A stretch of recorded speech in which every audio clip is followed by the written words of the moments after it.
Bonjour à toutes et à tous. Dans les deux précédentes vidéos, j'ai abordé le secteur de la viande qui a amené à invisibiliser les animaux, mais aussi qui fait perdurer dans sa grande majorité les terribles conditions de vie et de mise à mort des animaux grâce au ministère de la Justice.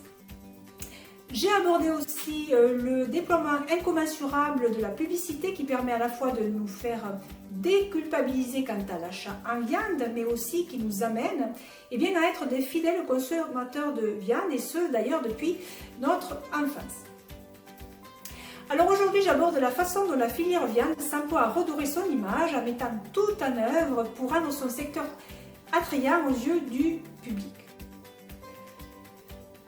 Déjà, il faut savoir que la mission que s'est donnée depuis quelques années la filière viande, c'est un soi-disant relooking en exhumant à la fois des conditions d'élevage qui seraient soi-disant idéales, paradisiaques même pour les animaux d'élevage, mais aussi elle s'est appropriée la notion du bien-être des animaux.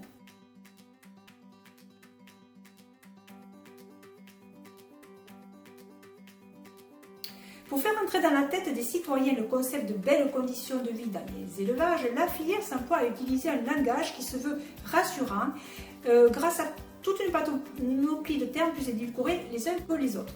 Par exemple, on nous parle souvent du fameux soin au porcelet, sauf que derrière ce terme, il s'agit en fait de leur couper la queue, et les testicules et de leur limer les dents.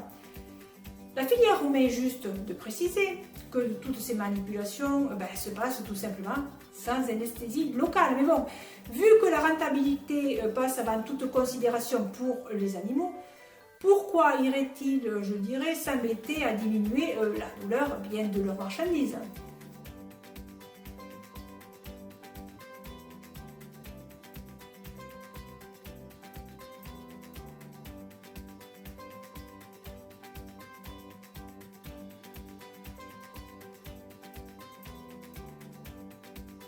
À côté de ces douceurs de langage destinées à endormir et tranquilliser notre esprit, on trouve la tactique destinée à neutraliser notre culpabilité avant que celle-ci ne pointe le bout de son nez et ne vienne perturber notre décision d'achat en viande. La méthode consiste donc en fait pour la filière viande à s'approprier la thématique du bien-être des animaux d'élevage.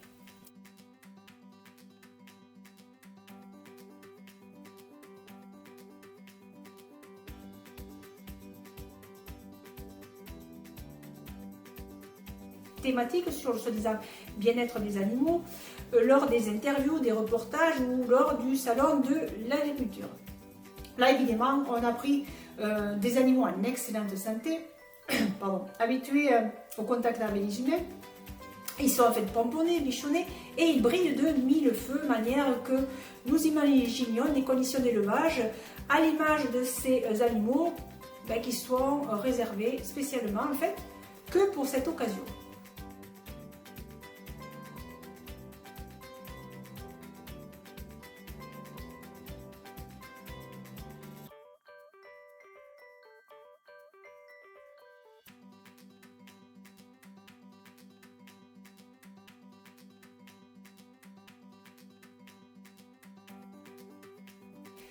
Mais sérieusement, peut-on parler de bien-être animal quand un animal qui tout de même à son origine fait pour vivre en liberté se retrouve durant sa courte vie sous une lumière artificielle enfermée dans un espace exigu?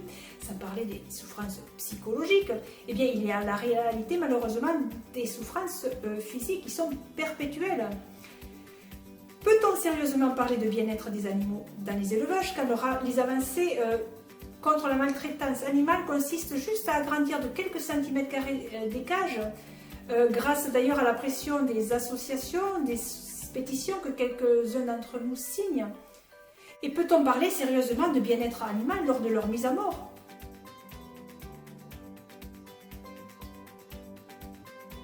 Il faut bien comprendre qu'on nous ment en permanence.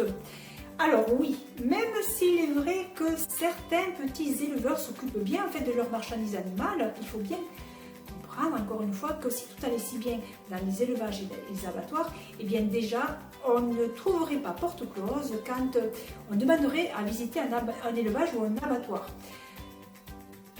Le gouvernement, lui, eh bien, il ne refuserait pas systématiquement la vidéosurveillance dans les abattoirs.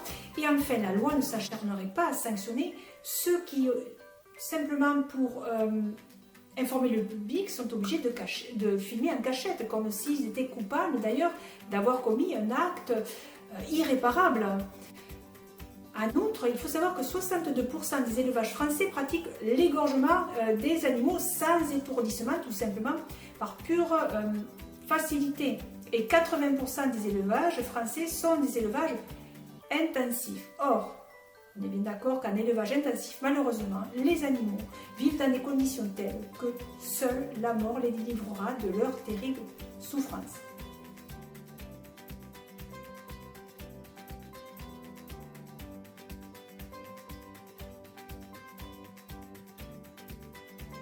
En fin de compte, on peut dire qu'on nous tend des leurres, on nous vend du rêve, on nous vend des paillettes afin de focaliser notre attention exclusivement sur le résultat escompté qui est celui du plaisir de la table et qui ne serait possible, selon l'industrie des animaux d'élevage, uniquement si un plat nous est servi à base de viande lorsque nous passons à table. Est-il encore besoin de préciser que les experts du monde entier indiquent pourtant que consommer de la viande n'est pas nécessaire pour rester en bonne santé?